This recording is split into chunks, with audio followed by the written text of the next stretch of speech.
thought about how to increase your success rate in your transitioning?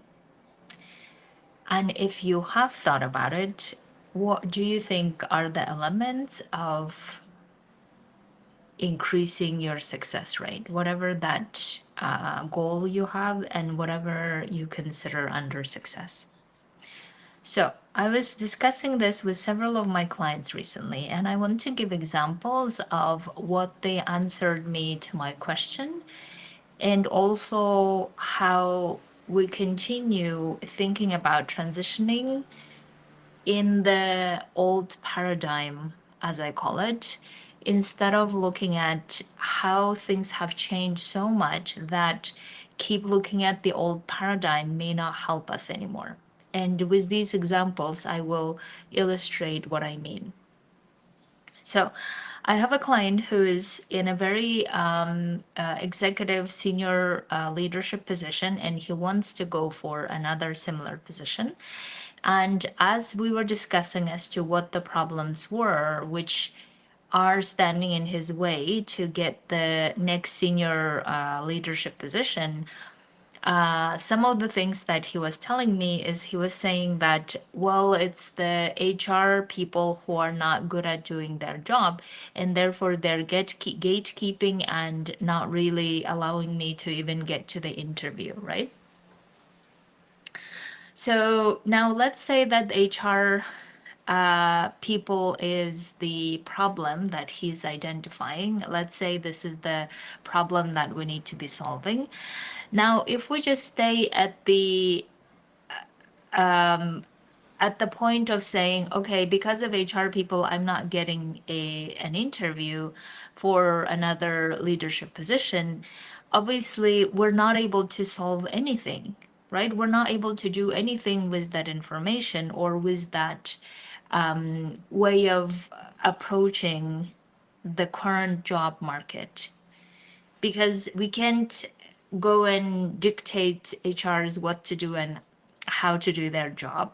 We can't influence in any other way because that would be unethical. So therefore, we keep telling to ourselves, okay, HR is the problem, or the HR systems of the organization is a problem, will not get us anywhere.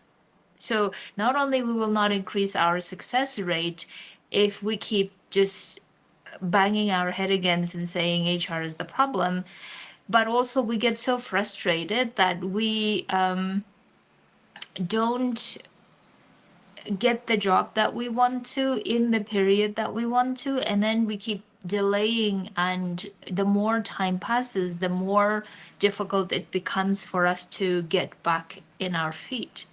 So that's why we need to learn how to increase the success rate of our transitioning by what is it that we can do that is within our control, that we can keep tweaking and fixing whatever it is that needs to be fixing to get to the next level, right?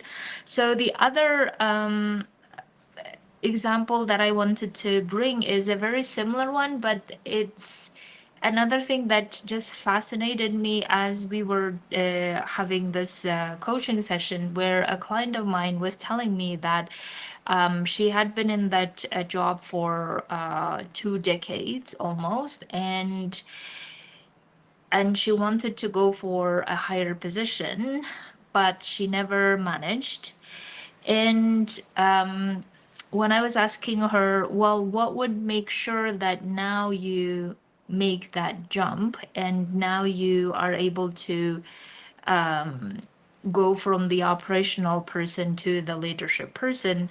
And she was telling me that, well, I have done everything that I can. Right. And then I was asking her, okay, what are the things that you have done? And she was telling me that, well, I talked to this person, and then I submitted my application to 3, 4 places. And this is what I mean is the old paradigm used to be where we would submit our application maybe to 10 places, and then we'll wait for something to happen. And then we will just say, okay, this this thing that I tried and it didn't work. And then we just keep going that way. And currently, that way of doing things are not really increasing our success rate in any way. And not only that, if we have been doing the operational work for 20 years and now in these challenging times we want to change to a leadership position, then obviously the way that we kept doing things before will not work either.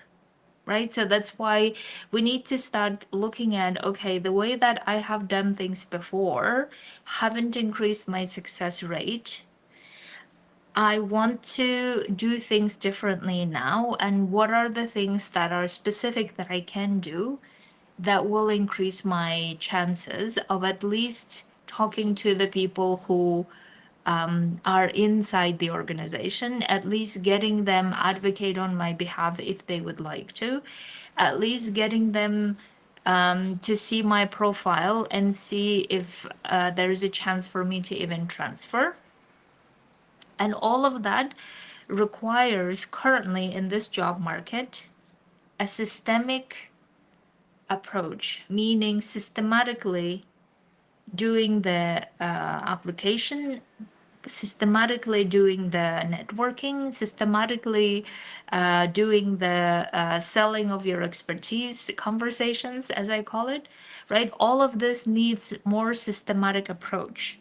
But if we say, well, I did networking once here, and then I believe the problem was the HR, or I believe the problem was these people didn't like my name, or they discriminated me. If we just stay in those lines, even though these are the problems that we're all facing, I'm not diminishing them or I'm not negating them, but if we just stay in those lanes of this is the problem, then we will not get to the next level.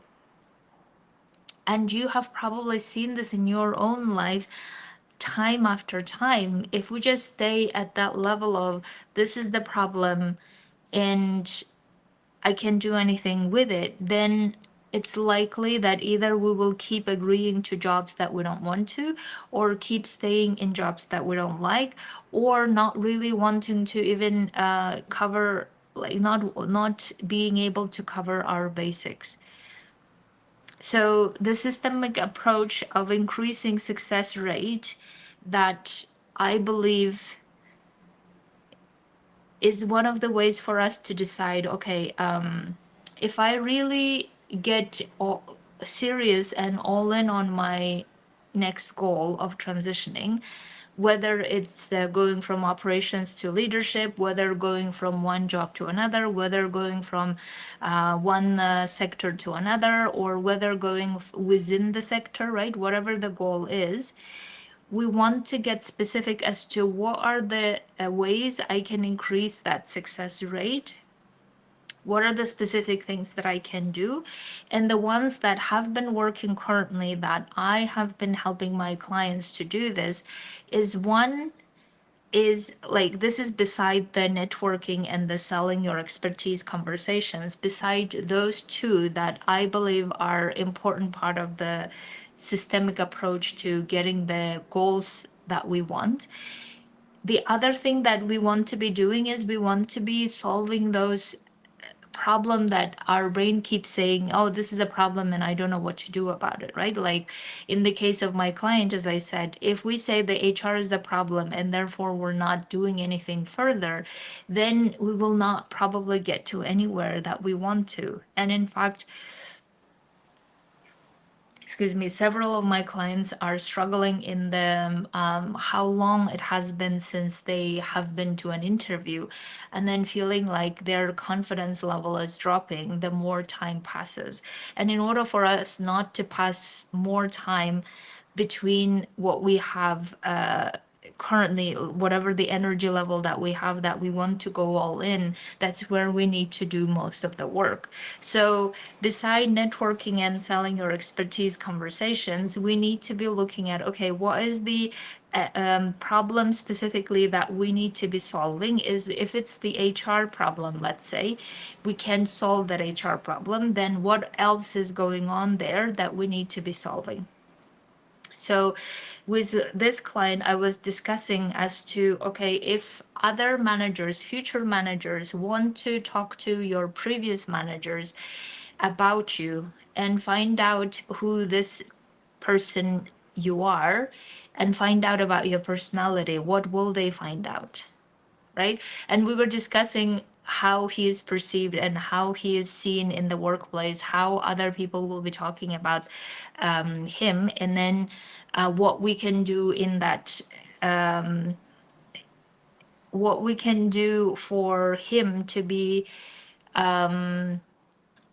moving forward in the next job, to look at how he's capable of working with personalities that might not match his personality, because whatever the managers, the future managers who will be looking at his application, they are likely to find out more about him from other previous managers, right?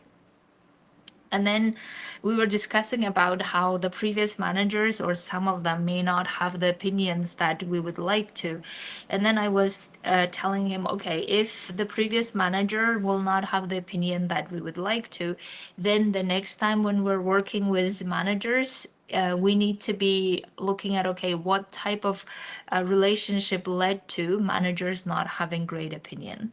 Now, some of the times managers may have their own issues because of which they are having biased opinion about this person, right? So whatever the situation is currently, personality is being one of the elements that managers are looking for, that is beyond what is written on the application form. So whenever other future managers are asking about you from others, what kind of personality will come up? Even though you may not be able to do much about the past, what are you going to do about the next time when you are working with people? What kind of personality should come out in the conversations, in the networking, in the job interview?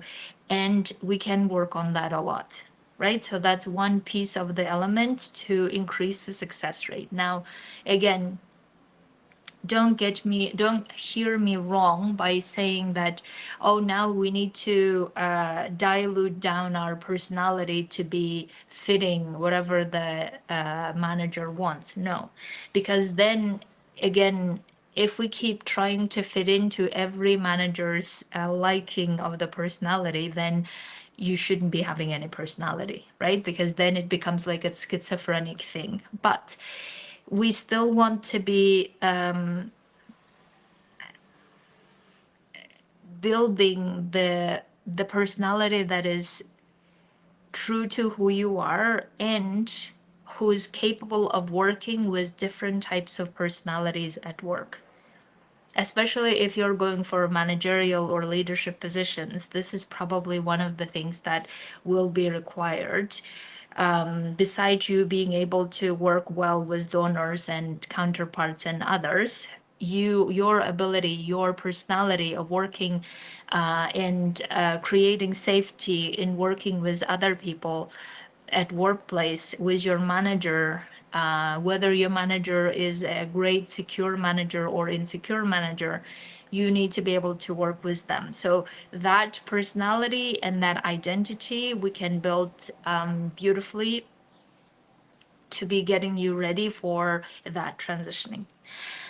Another one that to increase the success rate beside the personality is if you are currently showing up in the if you're perceived as an operations person only, and I was coaching a client yesterday on this, and energetically, if you're coming across as the operations person who's always done operations, but now you're going for a senior leadership position or leadership position, right? Then what are the traits, and what are the energetic way you showing up in those conversations that should be different than the way that you are currently showcasing yourself. So we were discussing with him that he was telling me that the way that I have been currently showing up in networking or in conversations is someone who is good at doing the things, but not really showcasing how I can be the strategic mind of the operation. And I want to show more by, and he was saying that I would like to show more of what I'm capable of without telling, right? Show but not tell, I think is what the principle is.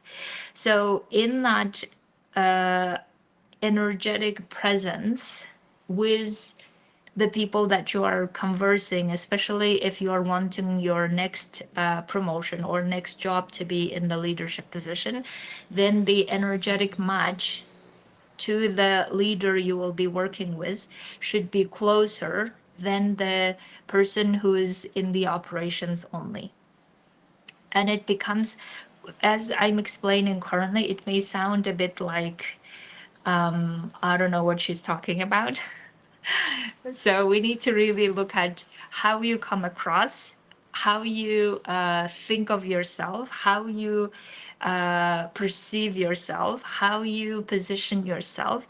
All of this becomes such important factors as you are networking and getting to talk to people who are already in very high positions in this client's case, the positions that we're talking is the global organization's heads, chef de cabinet, or I don't know what the French version of it, right?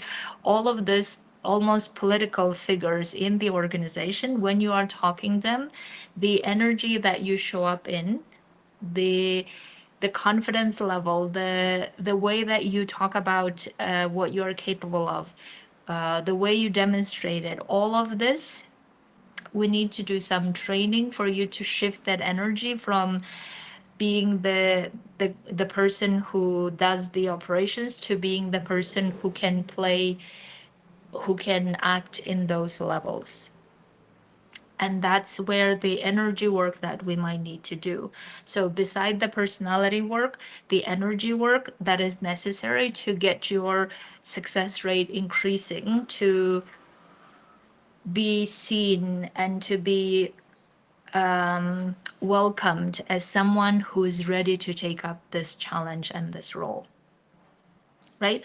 So as you can see, that depending on who you are and where your journey currently is, how we can increase that success rate is pretty much down to not only what kind of networks you are having or you are building or you're conversing, not only how you are selling your expertise in those conversations, but also how your personality is coming across, how your energy is coming across. The other thing that, by the way, that I was discussing in extensively yesterday with my client was, in addition to looking at his energy of how his presence, how his positioning is, we were also discussing how to get rid of that exhausted or tired feeling in the conversation. Almost it's this feeling that keeps accompanying him in how he interacts with others, because the way that others will perceive him will be something like, well, if he's already so tired and overwhelmed with his current capacity, how he's going to take over this leadership position that we have in mind, right? So it may affect him negatively. So that's why we were looking at what are the ways that he keeps being exhausted and how to solve for them so that he shows up to those conversations in the clean energy, as I call it. So in your case, I would like for you to also map out as to, okay, this is the goal that I would like to go for. This is how success would look like for me. And in order to get to that success, here are the problems that I need to be solving that increase my chance, increase my success rate, so that I give myself more chance to get the thing that I want to, versus keep staying in the, I don't know what's going on. I don't know why am I not getting the job. I don't know why this person's not talking to me. I don't know why after the interview nothing happened. And if we keep staying in that, or like my client's example, I blame the HR people for why I'm not getting the job, or I blame the previous manager who's bad mouthing and that's why I'm not getting the job, or I blame the system for making me unemployable. If we keep staying in those lanes, then obviously not only we will not increase our chances of getting what we want, but we keep adding frustration to our daily job application process or the daily transitioning process, that it feels even more difficult to keep problem solving.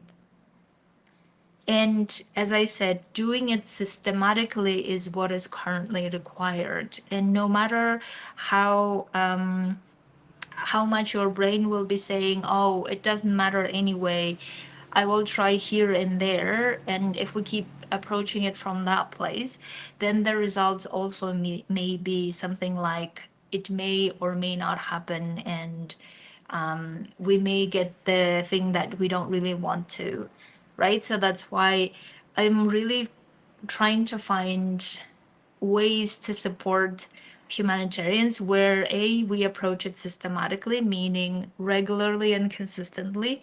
B, we identify what are the problems specifically that we need to be solving in your situation to get you to where you want to.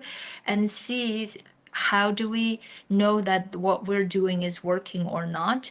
Whether it is the personality that we are showing up in, whether it's the energy we're showing up in, whether it's the networking as to what we're saying and how we're saying, whether it's the selling or the job interview and how we're doing it, right? When we start looking at all of this in more laser focused way, we start looking at what are the things we need to improve, how are we going to improve it, and keep increasing our chances of getting what we want.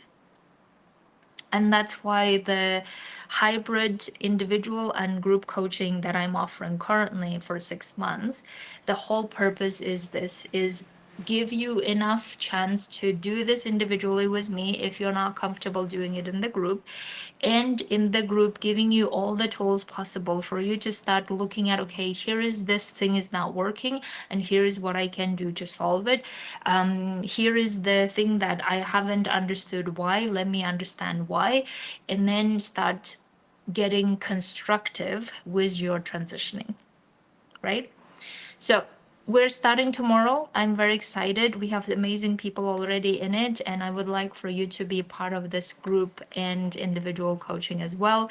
I haven't really found the name yet that's appropriate for this. I'm calling it Transitioning Humanitarians for now.